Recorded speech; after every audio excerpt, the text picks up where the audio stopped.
अस्सलामुअलैकुम नाज़रीन कराम, नई वीडियो में आपको खुश आमदीद कहते हैं। जस्टिस बाबर सत्तार का हर तरफ चर्चा है। एक और केस लग चुका है। अब इत्तलाआत ये हैं कि इस केस में कुछ बहुत बड़ा होने वाला है। इसके साथ ही साथ सुप्रीम कोर्ट में भी दो बड़े अहम केसेस हैं, काजी फ़ाइज़ ईसा और जस्टिस बाबर सत्तार। इन दोनों का हर तरफ जिक्र चल रहा है। अदालती हफ्ता जो आज से शुरू हो चुका है, इसमें बहुत बड़ी डेवलपमेंट्स होने जा रही हैं। सबसे पहले बात करते हैं जस्टिस बाबर सत्तार पर। नाज़रीन कराम, आपको याद होगा जस्टिस बाबर सत्तार ने जिस तरह से पिछले 2-3 माह में अपना नाम पैदा किया है, या अदालती तारीख को एक नए अंदाज से जिस तरह रकम करना शुरू किया है, इससे पहले इसकी कोई एग्जाम्पल नहीं मिलती। जस्टिस बाबर सत्तार ने एक और केस फिक्स किया और ये केस है ऑडियो लीक्स के हवाले से। ऑडियो लीक के हवाले से इस्लामाबाद हाई कोर्ट में जस्टिस बाबर सत्तार इस केस की आज समाअत कर रहे हैं। इस केस में कुछ सवालात पूछे गए थे और सवालात के जवाबात नहीं दिए गए थे। सवाल बड़े खौफनाक थे। ये केस जस्टिस बाबर सत्तार के पास इस तरह से आता है कि ऑडियोज़ आती हैं, ऑडियोज़ रिकॉर्ड होके आती हैं। काजी फ़ाइज़ ईसा जो काम नहीं कर पाते वो जस्टिस बाबर सत्तार कर देते हैं। इस वक्त होता ये है नाज़रीन कराम, जब ऑडियो लीक होती हैं तो एक कमीशन बनता है, हुकूमत एक कमीशन बनाती है, उसकी सरबराही जस्टिस काजी फ़ाइज़ ईसा को सौंपी जाती है। और सबसे अहम सवाल ये होता है उसके अंदर कि ये ऑडियोज़ आती कहाँ से हैं। उस वक़्त Umar Ata Bandial chief justice of Pakistan थे, तो जस्टिस काजी फ़ाइज़ ईसा उन्हें बाईपास करते हुए इस कमीशन की सरबराही भी ले लेते हैं। तो ये सवाल फिर तिश्ना रह जाता है। फिर इस ऑडियो लीक को चैलेंज किया जाता है इस्लामाबाद हाई कोर्ट के अंदर, और चैलेंज कौन करता है? साबिक चीफ जस्टिस साकिब निसार के बेटे उसे चैलेंज करते हैं। उसके बाद ये केस आगे चलता है। लास्ट टाइम ये हुआ कि इस केस में तकरीबन मुख्तलिफ समातें हुई, लेकिन 18 सितंबर को जब इस केस में समात हुई तो अटारनी जनरल उस केस में अदालत के सामने पेश ना हो सके। उसके बाद अदालत ने यह हुक्म दिया कि वज़ीर आज़म ऑफिस, वजारत दाखिला, वजारत दिफा, PTA, जितने भी इनके डिवीज़न्स हैं उनसे कोई सवालात पूछे गए और ये कहा गया कि आपसे हमने जो सवाल पूछे आपने उसके तसल्ली बख्श जवाब हमें नहीं दिए, हम आपके जवाबों से मुतमईन नहीं हैं।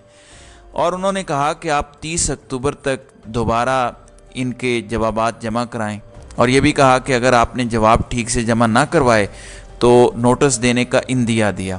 और उन्होंने कहा कि जितने भी हसास इदारे हैं उनको फिर डायरेक्ट उस केस के अंदर हम फरीक बनाएंगे। सवालात बड़े अहम थे। सवाल ये पूछा उन्होंने वफाकी हुकूमत से, जाहिर है उनकी जानिब से अटारनी जनरल थे, तो उन्होंने सबसे पहला सवाल ये पूछा कि ये जो ऑडियोज़ रिकॉर्ड की जाती हैं, ये किस कानून के तहत ऑडियोज़ रिकॉर्ड की जाती हैं, और ऑडियोज़ रिकॉर्ड करने की जो सलाहियत है, जो एबिलिटी है, वो किस इदारे के पास है, और शहरियों की प्राइवेसी जो है उसको के आइन में दिए गए हक़ की खिलाफ वर्जी का ज़िम्मेदार कौन है।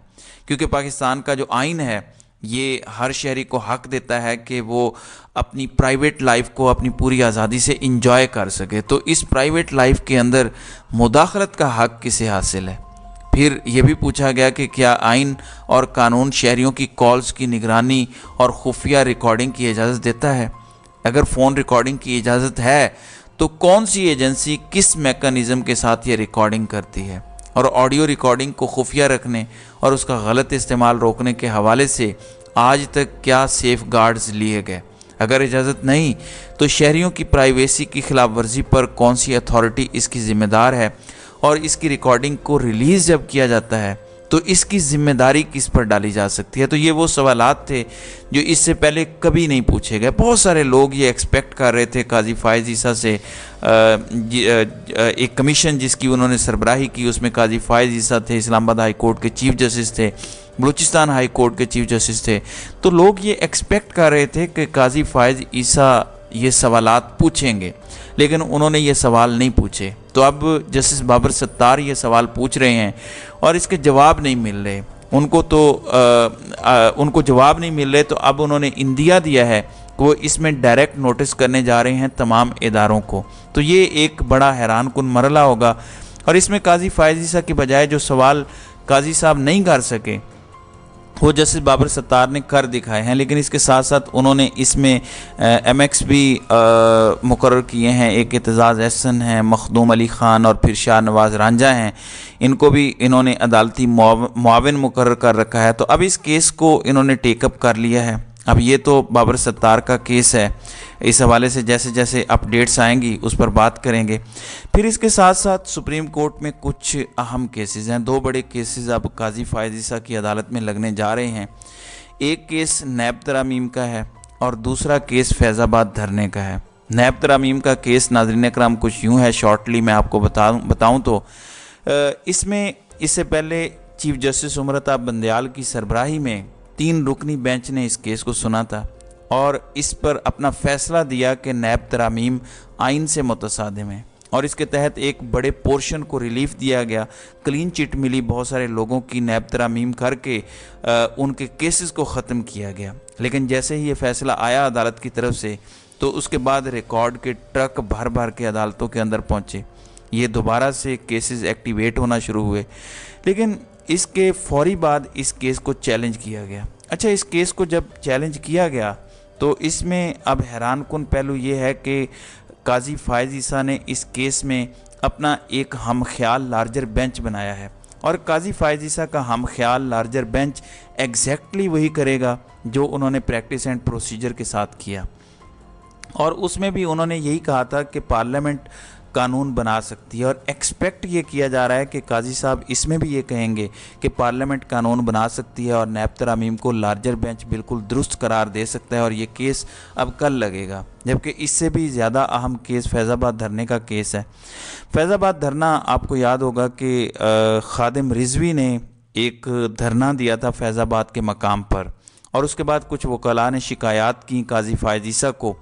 उस वक़्त काजी साहब जो हैं वो सुप्रीम कोर्ट के सिर्फ एक जज थे और साकिब निसार जो हैं वो सुप्रीम कोर्ट ऑफ पाकिस्तान के चीफ जस्टिस थे। उस वक़्त हुआ ये कि जब ये नोटिस किया गया, साकिब निसार ने ये नोटिस लिया तो एक बेंच बना, उसमें काजी साहब थे। काजी साहब ने एक जजमेंट लिखी, वो जजमेंट बड़ी खौफनाक थी। उसके बाद उस जजमेंट ने पूरी वफाकी हुकूमत को हिला दिया, इदारों को हिला कर रख दिया। लेकिन उसके बाद काजी फ़ायज़ ईसा ने जो टक्कर ली थी उसको उन्होंने कुछ अरसा भुगता भी।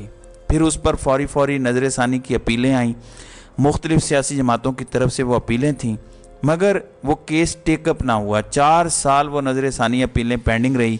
शेख रशीद भी उसमें फ़रीक थे, बड़ी पार्टीज़ उसमें फ़रीक थीं। 4 साल किसी भी चीफ जस्टिस ने उसको टेकअप नहीं किया, वो नहीं लगी। लेकिन जैसे ही काजी फ़ायज़ ईसा बतौर चीफ जस्टिस आए, उन्होंने इस केस को टेकअप किया और उन्होंने एक रिपोर्ट भी मांगी थी कि फैज़ाबाद धरने पर जो फैसला आया था उस पर अमल दरामद कहाँ तक पहुँचा। अब हैरान कुन तौर पर जितने भी उस वक़्त नज़र सानी चाहने वाले फ़रीक थे, उन तमाम फ़रीक़ों ने इन दरख्वास्तों को वापस लेना शुरू कर दिया। यानी कि उस वक़्त काजी फ़ायज़ ईसा का जो फ़ैसला था, उस वक़्त जो DG ISI थे वो इसकी ज़द में आ रहे थे, DGC उसकी ज़द में आ रहे थे, जनरल फैज़ हमीद उसकी ज़द में आ रहे थे। उस वक़्त तो उन जमातों ने नज़र सानी की दरख्वास्तें दायर कर दी, लेकिन अब हालात बदल गए, वक्त बदल गया, माहौल बदल गया। अब वो दरख्वास्तें सभी एक एक करके वापस लेने के लिए आए, लेकिन काजी साहब ने यह कहा कि इसकी रिपोर्ट सबमिट की जाए। अब देखना यह है कि इस पर काजी साहब क्या करेंगे। लेकिन जो नैब तरामीम का मामला है उस पर भी यही कहा जा रहा है कि काजी साहब उसको ठीक करार दे देंगे। जो उनका हम ख्याल बेंच है उसमें अभी तक तो 2 जजेस ने उसको उड़ाया था, उन तरामीम को भी उड़ाया था, उन्होंने केसेस को बहाल कर दिया था। लेकिन जस्टिस मंसूर अली शाह का एक इख्तलाफ था, उनका इख्तलाफी नोट अभी तक नहीं आया। लेकिन गालिब इम्कान यही है कि काजी फ़ायज़ ईसा ने प्रैक्टिस एंड प्रोसीजर के साथ जो किया था वही वो इस केस के साथ भी करेंगे। नाज़रीन इकराम, एक चीज़ जो इस केस के अंदर हुई, जब शेख रशीद की बारी आई, जब उनके वकील सामने आए तो काजी साहब ने पूछा कि आपके पास क्या हिदायत हैं, क्या आप भी उसको वापस लेना चाहते हैं। तो उस वक़्त शेख रशीद के वकील ने कहा कि मेरे मौक्कल गायब हैं, उनसे मेरा राब्ता नहीं हो पा रहा, जैसे ही मेरा उनसे राब्ता होगा मैं अपडेट करूँगा। और सबको पता था कि शेख रशीद साहब उस वक़्त गायब थे, वो मंजर आम पर नहीं थे। तो काजी साहब से लोग एक्सपेक्ट कर रहे थे कि शायद काजी फ़ायज़ ईसा ये पूछें कि वो कहाँ हैं, वो क्यों गायब हैं, आप उनसे हिदायत लें या आपका उनसे रब्ता क्यों नहीं हो रहा। तो ये सवाल भी काजी फ़ायज़ ईसा ने नहीं पूछा था। बहरहाल अब तो शेख रशीद भी बाहर आ चुके हैं, तो ये मामला देखने वाला है कि शेख रशीद भी क्या अपनी इस दरख्वास्त को आप वापस लेते हैं या इस पर अमल दरामद की बात करते हैं। तो नाज़रीन इकराम, आपकी इस वीडियो के हवाले से क्या राय है? आप अपनी राय का इजहार कमेंट सेक्शन में ज़रूर कीजिएगा।